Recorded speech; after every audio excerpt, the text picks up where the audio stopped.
To improve your net worth over the long run, you've either got to make more money or spend less. Of the two, spending less is probably simpler, especially after you've identified those items which cost a lot but don't add to your life. So here's a few tips to help you save money. I'm not going to tell you to squeeze the last drop out of your toothpaste, nor to avoid taking showers to save money. But there are a few things that might help you cut spending in almost any situation. First, think about becoming a do-it-yourselfer. You can save a lot of money by doing simpler, recurring things like changing your car's oil. Second, compare prices when you shop. Even though comparison shopping at the store may only save you a dime on each item, it only takes a few seconds and it's a good investment of time. Finally, you might want to get rid of some of the stuff that you own. For some people, I begin to wonder if they own their assets or if their assets own them.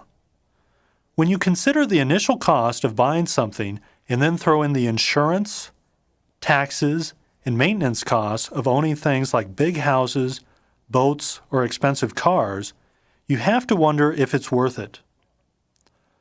I remember when I was a little kid, a friend of mine was in a family that seemed to have everything. My friend's father was a repairman, and his mother worked at a hair salon. These aren't bad jobs, but I doubt if they were pulling down huge salaries. Despite this, they had all this great stuff. They had a speedboat, motorcycles, new cars, a big recreational vehicle, and a big house with a great finished basement, complete with a wet bar. They even had cable TV and HBO, and this was back in the 70s when these were real oddities. I was pretty envious. In the meantime, the parents of most of my other friends seemed to be busy saying no to their kids and otherwise scrimping, saving, clipping coupons, and puttering around in old automobiles. But now, 20 years later, things seem a little different. The family that seemed to have everything couldn't afford to send their kids to college, and the parents eventually got a divorce. The last time I saw the father, he was living with his new girlfriend in a small apartment. He didn't seem to be as happy or as lively as I remember he was. Meanwhile, things had changed for my other friends' parents. They had managed to put their kids through college, and most of them had retired fairly early. They still didn't have many flashy things, but they all seemed pretty happy and healthy.